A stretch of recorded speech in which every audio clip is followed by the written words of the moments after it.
여러분 안녕하십니까? NBS 뉴스 24입니다.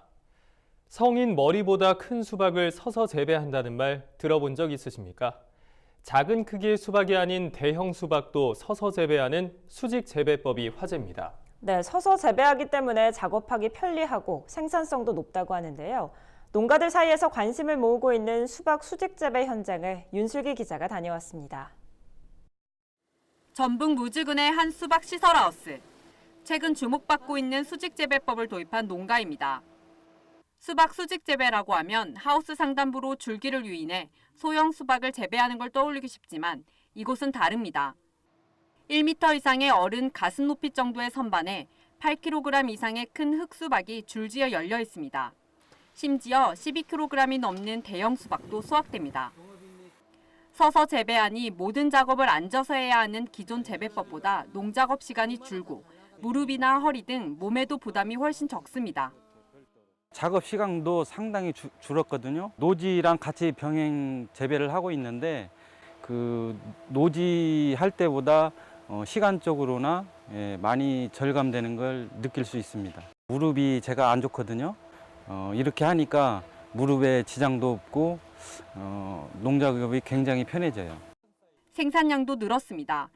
이 씨는 기존의 480제곱미터 시설하우스 한 동 기준으로 두둑 3개에 수박 360포기를 심었는데 수직 재배로 바꾼 뒤엔 두둑을 4개 만들 수 있어 수박을 480포기나 심었습니다. 기존 재배법보다 생산량이 33%가량 늘어난 겁니다. 또 수박을 제식거리에 따라 다양한 크기로 생산할 수 있다는 점도 장점입니다. 수박은 일반적으로 45에서 50cm 간격으로 심는데 수직 재배에서는 25cm에서 50cm까지 다양하게 심을 수 있어서 작은 것부터 큰 것까지 생산할 수 있습니다. 아직 개선할 점도 있습니다. 이 씨와 같은 튼튼한 소문자 N자형 지지대가 아닌 기존 수직 재배 지지대로는 대형 수박의 무게를 견디기 어렵습니다. 지지대를 최대한 튼튼하게 설치해야만 하는 겁니다. 또 초기 설치비도 부담이 될 수 있습니다. 지지대를 설치하려면 3.3제곱미터 한 평당 25,000원 정도가 소요되기 때문입니다. 그럼에도 수직 재배를 도입하고 싶어하는 농가들이 많습니다. 최근 이 씨의 농장에서 열린 현장 평가회에도 농가 20여 명이 참석해 높은 관심을 드러냈습니다. 저도 이제 수박 재배를 하는 입장에서 좀 다른 방식으로 수박 재배를 한다고 하니까 관심이 있어서 한번 와봤습니다. 기존 포복 재배는 이제 숙여서 하니까 노동력도 많이 들어가고 몸도 많이 힘든데 이렇게 재배를 한다면 되게 편할 것 같아요. 힘들어서 못했던 분들도 쉽게 좀 더 편하게 할 수 있을 것 같아요. 작업은 쉽고 수확량은 늘어 농가 소득 증대 효과까지 있는 수직 재배. 농촌 고령화 시대에 적합한 신기술로 자리 잡을 수 있을지 농가들의 이목이 쏠리고 있습니다. MBS 뉴스 윤슬기입니다. 비료 판매 가격을 정확하고 알아보기 쉽게 표시하도록 하는 비료 가격 표시제가 우여곡절 끝에 시행에 들어갔습니다. 농민들이 비료를 구입할 때 가격을 쉽게 비교할 수 있게 됐는데 하지만 이 제도가 제대로 정착될 수 있을지 의문이 제기되고 있습니다. 어떤 이유인지 최다희 기자가 보도합니다. 농림축산식품부는 비료 판매업자가 라벨이나 스티커 등을 이용해 비료 판매 가격을 표시하도록 하는 비료 가격 표시제가 시행에 들어갔다고 최근 밝혔습니다. 이번 조치로 모든 비료 판매업자는 비료 판매 가격을 정확하고 알기 쉽게 표시해야 하며 개별 제품마다 표시하는 게 원칙이지만 이게 곤란하다면 게시판 등 별도의 방법을 사용할 수 있습니다. 만약 이를 어기면 위반 횟수에 따라 1차 40만 원, 2차 60만 원, 3차 이상 80만 원의 과태료가 부과됩니다. 판매 가격이 표시되면 농민은 비료를 구입할 때 가격을 정확히 알 수 있다는 장점이 있습니다. 지난해 11월 1일 시행에 들어간 농약 가격 표시제의 비료판이라고 보면 되는데 기존에는 농민이 비료를 구입할 때 가격이 적정한지 판매업자가 마진을 너무 많이 남기는 건 아닌지 알기 어렵다는 문제가 있었습니다. 비료의 실제 가격을 정확하게 표시를 하면 비료 업체 간의 가격 경쟁이 생기니까 농업인들이 좀 더 값싸게 비료를 구입할 수 있고요. 비료 구매 가격을 농업인들이 확인하여 타 제품과 비교할 수 있는 등의 비료 시장의 투명성이 높아질 것으로 기대하고 있습니다. 그런데 이 비료 가격 표시제는 시행되기까지 우여곡절이 많았습니다. 농식품부는 제도 시행을 위해 2018년 12월 31일 비료관리법과 올 7월 1일 비료관리법 시행규칙을 개정했습니다. 문제는 시행규칙과 함께 제정됐어야 할 비료가격 표시제 실시 요령이 7월 30일에서야 만들어졌다는 겁니다. 법에 따라 비료가격 표시제가 7월 1일부터 시행할 수밖에 없는 상황에서 고시 제정이 늦어진 탓에 제도는 시행했는데 구체적인 지침이 없는 상황이 약 한 달간 이어진 겁니다. 또 이 제도가 순조롭게 정착될 수 있을지에도 의문이 제기됩니다. 이미 한 차례 실패를 겪었기 때문입니다. 2004년 기획재정부의 물가 안정에 관한 법률과 산업통상자원부의 가격표시제 실시 요령에 따라 2004년 비료가격표시제는 이미 시행된 바 있습니다. 하지만 제재가 1차 위반 때 시정 권고 조치에 그치면서 실효성이 떨어진다는 지적이 끊이지 않았습니다. 이에 정부는 비료가격표시제의 소관 법률을 비료관리법으로 바꾸고 가격표시 요령을 구체화하는 한편 제재를 강화한 겁니다. 그러나 비료가격표시제가 제대로 정착되기 위해선 가격을 표시해 판매하는 비료의 비율이나 비료가격표시제와 관련된 기본적인 실태 파악이 정부 차원에서 먼저 이뤄져야 한다는 목소리가 높습니다. 농식품부는 비료가격표시제가 정착될 수 있도록 올해 말까지 가격표시 방법을 비료 판매상 등에게 적극적으로 홍보 지도하고 내년부터는 이행 상황을 본격적으로 점검하겠다는 계획입니다.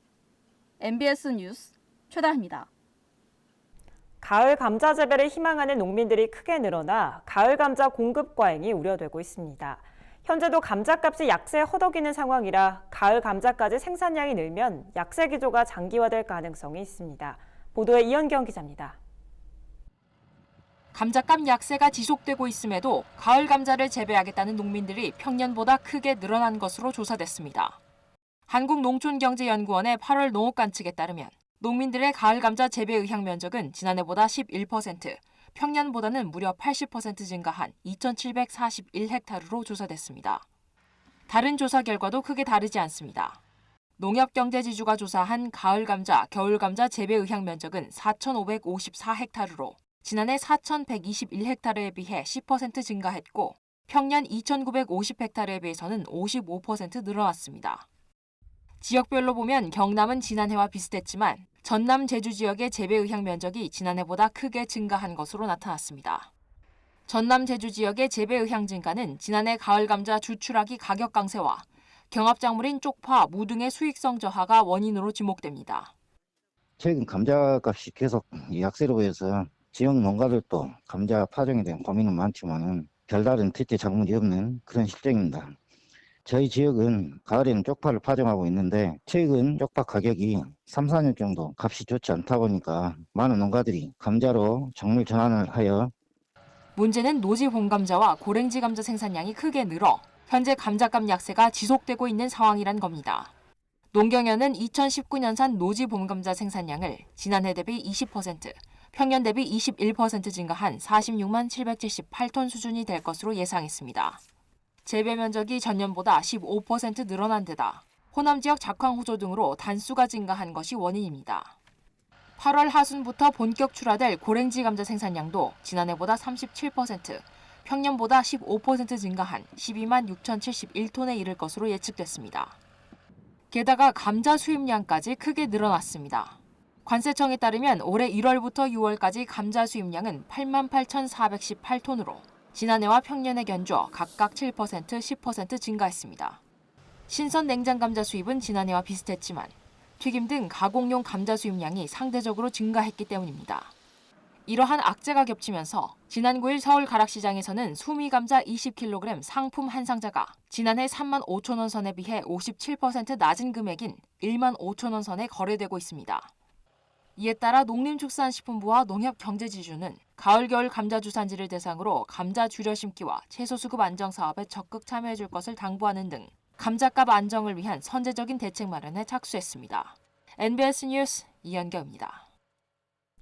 닭은 땀샘이 발달하지 않아 폭염에 특히 취약한데요. 폭염으로 인한 가축 폐사가 닭에 집중되는 것도 바로 이 때문입니다. 닭에 찬물만 잘 먹여도 폭염 폐사율을 줄일 수 있는데 물 온도를 일정하게 유지해서 공급하는 게 쉬운 일이 아닙니다. 그런데 최근 농촌진흥청이 이런 문제점을 해결하는 신기술을 개발했습니다. 충북 청주시의 한 산란개 농장. 최악의 폭염이 이어졌던 지난해 여름, 이곳의 닭 수백 마리는 더위를 견디지 못하고 폐사했습니다.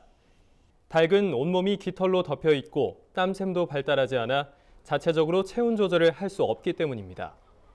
특히 산란개는 폐사 위험은 물론 고온 스트레스로 달걀을 잘 낳지 않는 등의 피해가 심각합니다. 닭은 자체적으로 체온 조절을 할 수가 없습니다. 그래서 외부에서 온도가 높아지면 굉장히 체온 조절하는데 어려움을 겪습니다. 그래서 스트레스를 굉장히 많이 받게 되는 거죠. 이에 농촌진흥청은 여름철 산란개의 면역력과 산란율을 높일 냉음용수 급수 기술을 개발했습니다. 물 온도를 15도 정도로 맞춰 음용수 탱크에 저장한 다음 급수 배관과 급수기로 24시간 자동 공급하는 기술입니다. 기존에서는 미혹서기에 임시 방편으로 저장조에 물을 넣었다가 또는 얼음 덩어리를 넣어서 순간적으로 온도를 낮추는 지붕 위에 물을 분사해서 온도를 떨어뜨리는 방식이었는데, 이 시스템은 일정한 온도를 만들어서 공급해 줄 수 있음으로써 폐사를 줄일 수 있는. 이미 지난해 농진청은 15도가량의 찬물을 4주 동안 마시게 했더니 육개 폐사율이 84%나 감소한다는 연구 결과를 발표한 바 있습니다. 폭염이라도 찬물만 잘 먹이면 폐사율이 떨어진다는 건데, 이번엔 이 기술을 산란개 농장에 확대 적용한 겁니다. 지난해 육개사용 냉음용수 급수 기술을 개발해서 폭염시 닭 폐사를 줄일 수 있었는데요. 올해는 산란용 닭을 위한 기술 개발로 산란용 닭의 면역력과 산란율을 높일 수 있게 되었습니다. 실제 적용 결과도 좋습니다. 새로운 급수시설을 설치한 산란개 농장에선 산란율이 84.38%에서 88%로 4%포인트 가까이 상승했습니다. 또 체중을 1kg 늘리는 데 필요한 사료량을 뜻하는 사료 요구율도 2.0에서 1.95로 줄어 생산성이 높아졌습니다. 고온 스트레스는 줄었습니다. 산란개가 고온 스트레스를 받으면 혈액 내 알부민 수치가 낮아지거나 간질환 지표인 AST 농도가 높아지는데, 급수시설 도입 이후로는 알부민 수치가 6% 오르고 AST는 14%가 떨어졌습니다. 콜레스테롤 수치도 13%나 낮아졌습니다. 지난해 폭염으로 800만 마리가 넘는 닭이 폐사했고, 올해에도 벌써 더위로 죽은 닭이 100만 마리를 넘긴 상황입니다. 농진청은 신기술에 대한 효과가 증명된 만큼 시범 운영 중인 급수시설을 더 많은 양계 농가에 확대 보급할 계획입니다. 다음은 지역 뉴스입니다. 강원도는 최근 도청 이청사 대회의실에서 도농업인단체 총연합회와 2020년도 농업농촌 정책 협약식을 개최했습니다. 이번 협약식은 정책 수립 단계부터 농정 수요자인 농민단체의 참여 기회를 확대하고 협치 농정을 구현하려는 목적에서 마련됐습니다. 도는 이날 농민단체와 21개 협약 과제를 채택했고, 내년도 협약 예산으로 27개 사업에 786억 원을 투입하기로 했습니다. 한국와인연구회와 충청북도 농업기술원 와인연구소는 8일 영동 와인터널에서 한국와인데이 선포식을 가졌습니다. 이들은 국산 와인의 홍보를 위해 올해부터 매년 8월 8일을 한국와인데이로 제정한 바 있습니다.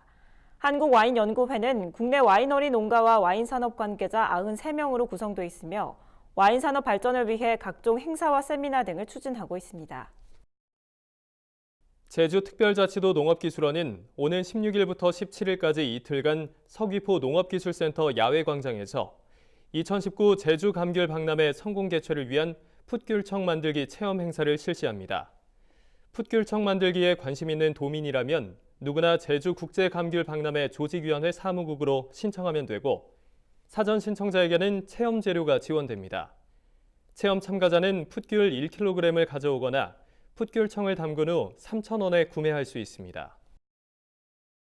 경기도는 최근 도인재개발원에서 시군 담당자 및 지역 이통장 240여 명을 대상으로 풍수해 보험 교육을 실시했습니다. 이번 교육은 도민들이 풍수해 보험에 많이 가입할 수 있도록 이통장들이 적극 나서달라는 취지로 추진됐습니다.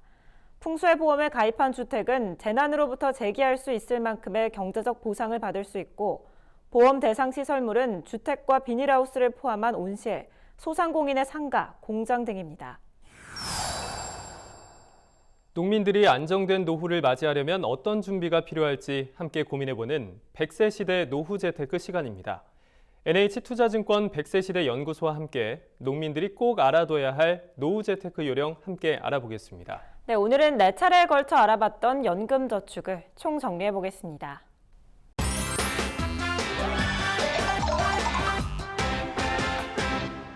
안녕하세요. NH투자증권 100세 시대 연구소의 책임연구원 김은혜입니다. 오늘은 여러분들의 질문에 대한 대답으로 궁금증을 해소해 드리겠습니다. 첫 번째 질문입니다. 나이가 많아도 연금저축 가입이 유리한가요? 네, 연금저축은 가입 연령에 제한 없이 누구나 가입할 수 있습니다. 따라서 평균 수명이 지속적으로 늘어나는 시대에는 향후 안정적인 노후를 위해서 연금저축을 가입하는 것을 추천합니다. 두 번째 질문입니다. 55세 이후에 목돈이 필요한 경우 일시금 수령이 가능할까요? 네, 연금저축은 일시금 형태로 수령하는 것은 가능합니다. 하지만 연금이 아닌 일시금을 수령하게 되면 중도해지 시 부과되는 16.5%의 세금이 적용되어 불리합니다. 경기 상황에 따라 소득이 불안정합니다. 알맞는 연금저축이 있나요? 네, 만약 경기 상황에 따른 수입 변동이 크다면 매월 일정한 금액을 납입하는 의무납입 방식보다는 자유롭게 납입할 수 있는 자유납입 방식을 선택하는 것을 추천합니다. 연금저축 신탁, 연금저축 펀드가 자유납입에 비교적 편리합니다. 마지막 질문입니다. 연금저축을 종신수령할 수 있나요? 네, 연금저축 3가지 유형 중에서 생명보험사의 연금저축에 가입할 경우 종신연금 지급을 선택할 수 있습니다. 다만 다른 금융기관의 연금저축 상품도 연금 지급 기간을 20년 또는 30년 이상 장기로 조정하면 사실상 종신연금 같은 효과를 기대할 수 있습니다. 연금저축은 노후를 위한 장기 상품이므로 국민연금을 수령하기까지 10년 이상 유지할 생각으로 가입하는 것이 좋습니다. 10년 이상 연금을 수령해야 연금소득세 혜택을 받을 수 있기 때문입니다. 안정된 노후 설계를 위해 나이가 많아도 연금저축에 가입하는 것이 유리합니다. 55세 이후 연금저축은 일시금으로 수령 가능하며 이때에는 16.5%의 기타 소득세를 적용받습니다. 소득이 불안정할 경우에는 자유롭게 납입할 수 있는 연금저축 신탁, 연금저축 펀드에 가입하는 것이 좋습니다. 연금저축 보험에 가입하면 종신수령이 가능합니다. 국민연금만으로 노후 설계하기에는 무리인 시대, 나에게 맞는 개인연금을 준비해서 100세 시대 윤택한 노후 설계를 해보시면 어떨까요? 감사합니다. 저희가 준비한 소식은 여기까지입니다. NBS 뉴스 24 마칩니다. 함께해 주신 여러분 고맙습니다.